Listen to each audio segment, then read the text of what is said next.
우울할 게 없는데 왜 우울해해? 이렇게 옆에서 그걸 보듬어 주는 것이 아니라 이제 이해를 못하고 타박하는 형식이 되니까 이제 그것 때문에 이제 진짜로 우울해지는 이제 그럴 수도 있는데, 그러니까 정신적으로 나약해서 그런 게 아니라는 거예요.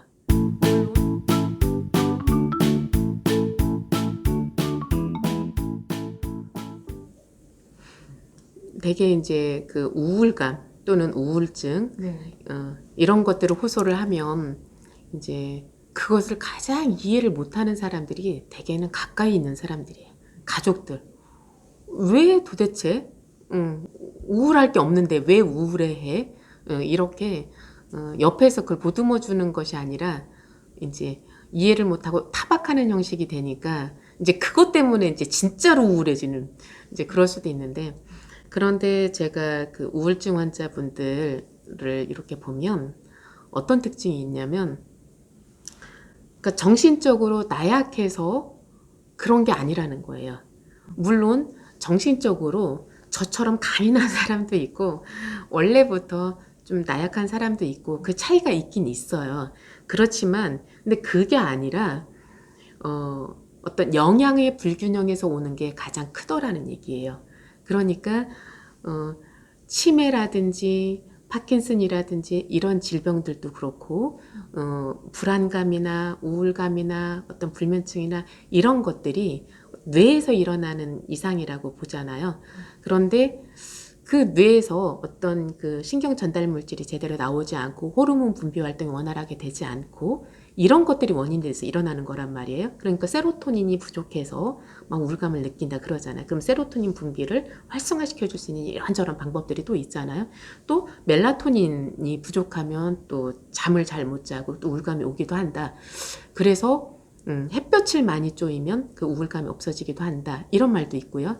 그런데 이제 제가 살펴보면 가장 중요한 게 영양의 불균형, 이게 크다는 거예요.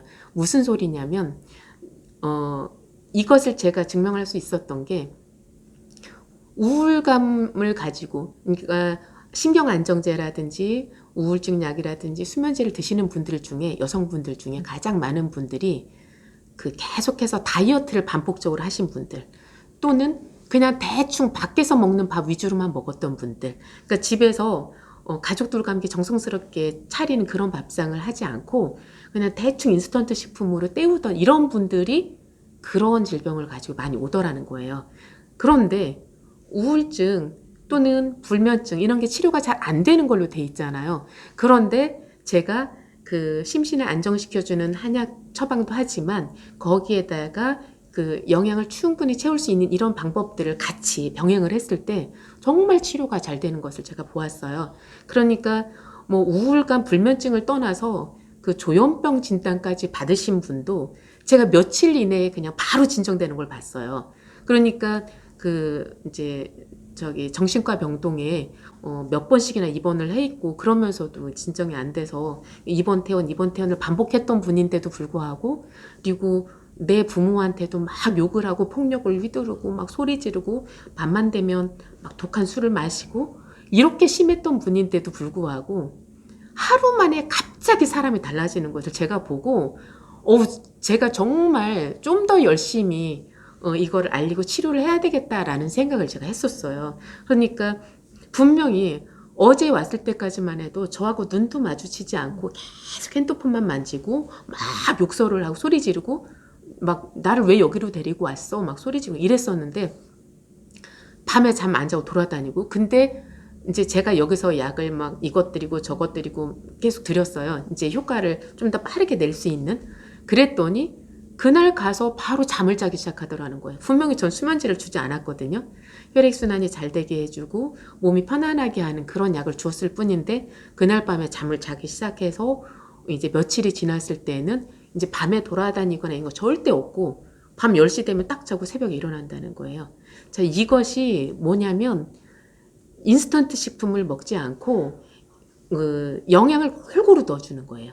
그러면 내 몸 안에서는 정말 수많은 나사가 이렇게 서로 열어주고 잠고 열어주고 잠고 이런 과정을 통해서 그 생체 활동이 일어나는 거거든요. 그거를 효소로 얘기할 수도 있고 내 몸 안에서 그 효소가 빠지면 모든 화학 반응이 일어날 수가 없어요. 그러니까 초등학교 때 이런 거 배웠잖아요. A랑 B랑을 넣었는데 섞었더니 그냥 그대로 있어요. 그런데 어떤 거를 C라는 물질을 딱 넣었더니 얘가 갑자기 쫙 녹아버리는 거예요. 그걸 뭐라고 하냐면 촉매. 이게 초등학교 때는 촉매라는 용어로 시작을 했는데 이제 중학교, 고등학교 올라가면 효소라는 걸 배워요. 그러니까 효소라는 거는 A랑 B가 반응을 해서 또 다른 어떤 물질을 만들어낼 수 있도록 그걸 매개해주는 그런 역할을 하는데 우리 몸 안에서 효소가 부족해지면 모든 활동이 중지가 되는 거예요. 그러니까 노인분들이 이제 어떤 검사를 해봐도 이렇게 진단, 병명도 없는데 그냥 힘들고 기운 없고 그냥 이렇게 졸리기만 하고 이게 내 몸 안에 그 효소의 그 잔존량이 떨어져서 그러는 거거든요. 그리고 내가 밥을 먹었는데 밥 먹고 나면 막 졸려. 이거는 그것도 효소 부족증이에요. 전형적인 효소 부족증이에요. 무슨 소리냐면 밥 먹은 것을 소화시키기 위해서 혈액이 다 거기로 몰려가는 거예요. 그러다 보니까 머리나 팔다리로 갈 혈액이 부족해지는 거예요. 그러니까 효소가 소화시키는 데다가 쓰이기 위해서 내 몸에서 그 에너지 대사활동을 하는데 쓰여야 될 그 효소가 절대적으로 부족해지는 거예요. 그때 식곤증이 오는 거예요. 이런 것처럼 내 몸 안에 효소가 부족해져도 이렇게 반응성이 떨어지고 그러면 내 몸에서 반응이 안 일어나서 기운이 없는데 사람이 즐겁겠어요? 우울해지는 거예요. 그런 것처럼 제가 영양을 얘기하다 효소를 얘기를 했는데 칼슘이라든지 마그네슘이라든지 아연, 구리 이런 미네랄들은 우리 몸에서 또한 조효소 역할을 하는 거예요. 그러니까 내가 음식을 적절하지 그러니까 매일같이 익힌 음식만 먹어요? 그럼 효소가 안 들어있죠. 그리고 여러 가지 그 미네랄 성분이 들어있는 그런 이제 생선이라든지 조개류라든지 해조류라든지 이런 것들 충분히 먹지 않으면 아연이라든지 구리라든지 칼슘, 마그네슘 이런 걸 어디서 섭취하겠어요. 그런 영양소가 부족해지면 내 몸 안에서 그런 생리적인 어떤 대사 활동이 원활하게 일어날 수가 없다는 거예요. 그러니까 그 호르몬을 만들어내는 게 다 아미노산이란 말이에요. 그 아미노산도 안 들어가고 그리고 내 몸에서 그 신경 전달 물질을 조절하는 칼슘이라든지 마그네슘이라든지 얘네들도 부족하고 그래서 결론적으로는 내 몸 안의 모든 반응을 조절하는 것이 이런 영양이라는 거예요. 비타민, 미네랄, 그리고 필수당 이런 것들이 그 호르몬 조절을 하고 면역을 조절하고 이런다는 거죠. 그래서 우울감을 얘기했는데 제가 주로 영양 얘기를 했죠. 이게 나는 항상 즐거운 사람이야 이렇게 한다고 해서 되는 게 아니라 즐거운 사람이면 뭐래? 맨날 튀긴 음식만 먹고 인스턴트 식품만 먹고 통조림만 먹고 이렇게 하면 건강해질 수가 없는 거예요. 그래서 우리가 신선한 과일, 채소를 먹어라. 그 얘기는 거기에 모든 살아있는 익히지 않은 것에는 효소가 들어있어요. 그리고 파이토케미칼이 들어있어요. 그리고 칼슘이라든지 마그네슘과 같은 여러 미네랄이 들어있어요. 그리고 면역을 이제 돋워줄 수 있는 그런 과당류, 그런 필수당들이 들어있어요. 이런 것들을 골고루 드시면 우울감이 찾아올 겨를이 없어요.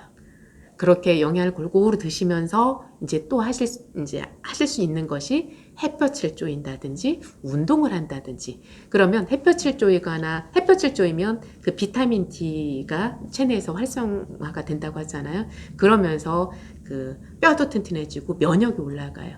그리고 이제 잠을 잘 잘 수가 있고요. 이렇게 그래서 영양요법, 그다음 햇볕을 쬐인다, 운동을 한다. 이런 것들이 우울감을 싹 날려줄 수 있을 거라고 저는 생각합니다.